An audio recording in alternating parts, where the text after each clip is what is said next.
میں ان چیزوں کو دہراتی تھی. واہ. تو پھر آگے یہ سلسلہ FSC لیول میں جانا, پھر میڈیکل میں داخلہ لینا, تو والد صاحب کی طرف سے بھی کچھ دباؤ, کوئی پریشر, کوئی منع کرنے کا کوئی سلسلہ ہوا ہوگا؟ جی جی, والد صاحب نہیں چاہتے. کون تھا آپ کو سپورٹیو, کون تھا, والدہ تھی یا والد صاحب تھے؟ جی جی, اصل میں ایسا ہوا کہ ہمارے محلے میں فیصل آباد کی رہتی تھیں ہمارے جو ہمسائے تھے, انہوں نے یہ ٹیلنٹ دیکھا. ان کے وہ نیلام گھر کا پروگرام ہوتا تھا, ہم ٹی وی دیکھنے جاتے تھے, تو مجھے وہ طارق عزیز صاحب جو سوال کرتے تھے, مجھے ہر ایک کا جواب تقریباً مجھے آتا تھا. تو انہوں نے مجھے کہا کہ تم اسکول کیوں نہیں پڑھتی ہو؟ میں نے کہا میرے والد صاحب کہاں مجھے جانے دیں گے.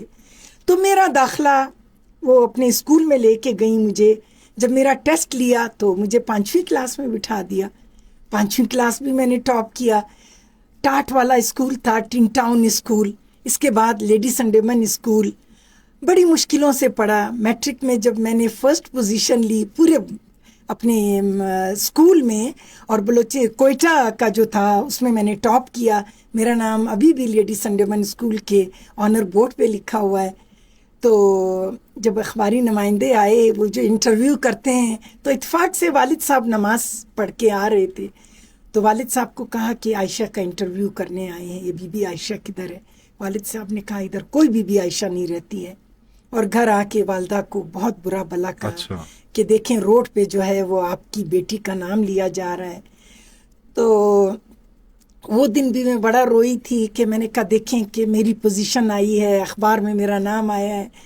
بڑی مشکلوں سے. پھر میرے بڑے بھائی تھے, انہوں نے میرا ساتھ دیا. وہ خود تو اتنے پڑھے لکھے نہیں تھے.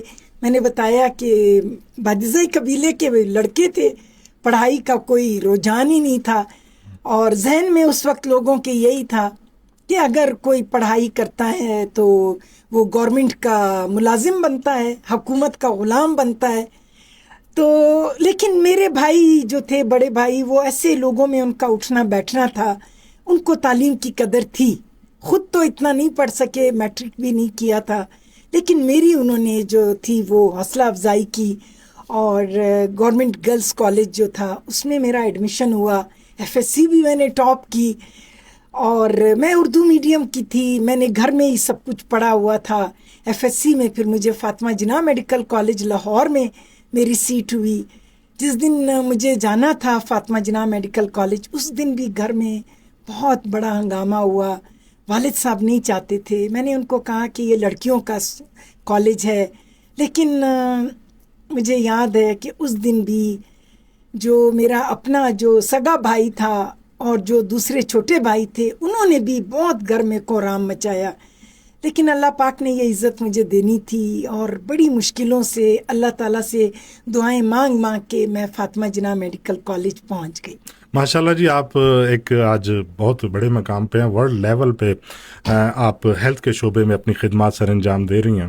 تو اس طرح کی کہانی اور اس طرح کی مشکلات ہمارا جو اوور آل پاکستان میں ہم دیکھتے ہیں بہت زیادہ ہیں. خواتین کو, لڑکیوں کو جو آگے بڑھنا چاہتی ہیں, لیکن خاندانی پریشر, کچھ ہمارے نظام کا پریشر, کچھ روایات ہمارے جو خاندانوں میں ہر جگہ پہ پائی جاتی ہے, بالخصوص جو ہمارے ٹرائبل ایریاز ہیں یا دیہات ہیں, وہاں پہ بھی اسی طرح کے معاملات ہوتے ہیں.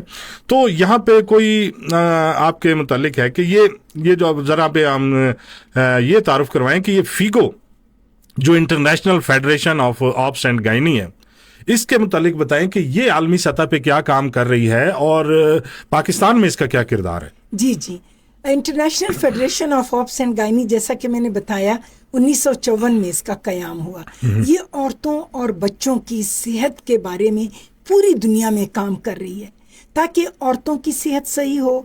جو زچگی کے دوران شرح اموات اتنی زیادہ ہے اس کو کم کرنے کے لیے, اور فیملی پلاننگ کے جو سپیسنگ جسے ہم کہتے ہیں 2 بچوں کے درمیان وقفہ ہو, اور عورتوں کو معلومات فراہم کی جائے, جیسے زچگی کے بعد خون کا بہاؤ جسے ہم پوسٹ پارٹم ہیمریج کہتے ہیں, زچگی کے دوران اور حمل کے دوران بلڈ پریشر کا زیادہ ہونا, خون کی کمی ہونا, دل کی بیماریاں اور جھٹکے پڑنا, یعنی عورتوں کی صحت سے جتنے بھی مسئلے ہیں یہ پوری دنیا کو 5 ریجن میں ڈیوائیڈ کیا ہے. لیٹن امریکہ ہے, افریقہ ہے, میں میں جو ہوں وہ ایشیا اوشنیا کو لیڈ کرتی ہوں. ابھی میں گئی تھی لندن, جو فیگو آفس اب ہے, وہاں ہماری انڈکشن میٹنگ ہوئی اور ہمیں یہ ٹاسک دیا کہ کس طرح سے مجھے جیسے ایشیا اور اوشنیا کے ریجن میں جو ہمارے انڈر ڈیولپڈ ایریاز ہیں, جہاں عورتوں کی شرح اموات بہت زیادہ ہے, جہاں عورتیں مزریبل کنڈیشن میں رہتی ہیں, ہم نے کیا کرنا ہے اس کے لیے, ہم نے ساری ایک اسٹریٹجی بنانی ہے اور کس طرح سے ہم ان عورتوں کی ہیلپ کر سکتے ہیں. ہاں جی, تو دیکھتے ہیں ہمارے جو بالخصوص دیہاتی جو ایریاز ہیں وہاں پہ ہم دیکھتے ہیں کہ آج بھی زچگی کے دوران خاتون اسی طرح دیہاتوں میں کام کر رہی ہیں, مشقت والے کام کر رہی ہیں.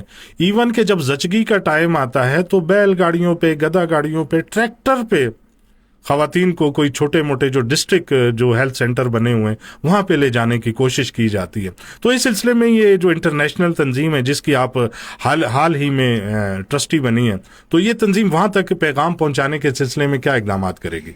دیکھیے, فیگو کو یہاں پر سوسائٹی آف آبسٹیٹیشین اینڈ گائنیکولوجسٹ اس کی ریپریزنٹیٹیو ہے, جس کی میں پریزیڈنٹ الیکٹ ہوں.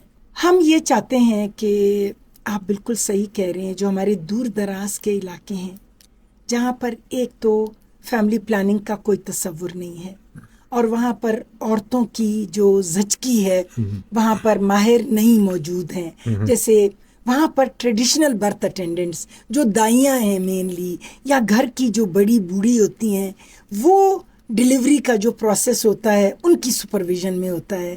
اب دیکھیں کہ ہمارے جو روڈوں کی حالت ہے, جب ایک عورت کو بچے زچگی کا درد شروع ہوتا ہے تو سب سے پہلے تو گھر میں ہی اس کو کوشش کرتے ہیں کہ یہ پروسیس گھر میں ہی ہو جائے, لیکن انفارچونیٹلی ہمارے دیہی علاقوں میں وہاں پر فیسلٹیز نہیں ہیں, وہاں پہ ڈاکٹرز نہیں ہیں, وہاں پر لیبر روم اتنے اچھے نہیں ہیں, ڈاکٹر تو کیا LHVs بھی ماہر وہاں پہ نہیں ہیں, ٹریننگ ان کو اچھی نہیں ملی ہوئی ہے, ہماری وہ فیسلٹیز نہیں ہیں کہ عورت کو اگر وہاں پہ لے جایا جائے, جب ایک کمپلیکیٹڈ ڈیلیوری ہو رہی ہوتی ہے تو اس کو ریفر کیا جاتا ہے. جب ریفر کرتے ہیں اور جب ڈسٹرکٹ ہاسپٹل تک پہنچتے عورت کی کنڈیشن بہت خراب ہو جاتی ہے. ہمارے ہاں آپریشن تھیٹرز ڈسٹرکٹ ہاسپٹل میں, انستھیزیا کی سہولیات, بلڈ بینک, ماہر امراض نسواں.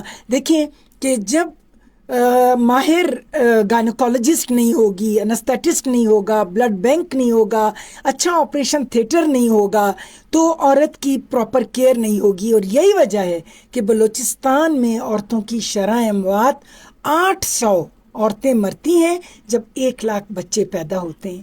اسی طرح ہماری جو پیریفری کے تو حالات آپ کو میں نے بتا دیے. اب اگر ہم ٹرشری ہاسپٹلس کی بات کریں تو اب الحمدللہ کچھ ہمارے حالات بہتر ہوئے ہیں, ہمارا لیبر روم کچھ صحیح ہوا ہے, ہمارے آپریشن تھیٹر کچھ صحیح ہوا ہے, but it needs more improvement. اچھا, آپ نے کہا کہ 1 لاکھ بچہ جب پیدا ہوتا ہے تو اس کے پیچھے پھر 800 مائیں بھی لقمہ اجل بن جاتی ہیں, تو اس دوران بچوں کی اموات بھی ہوتی ہوگی.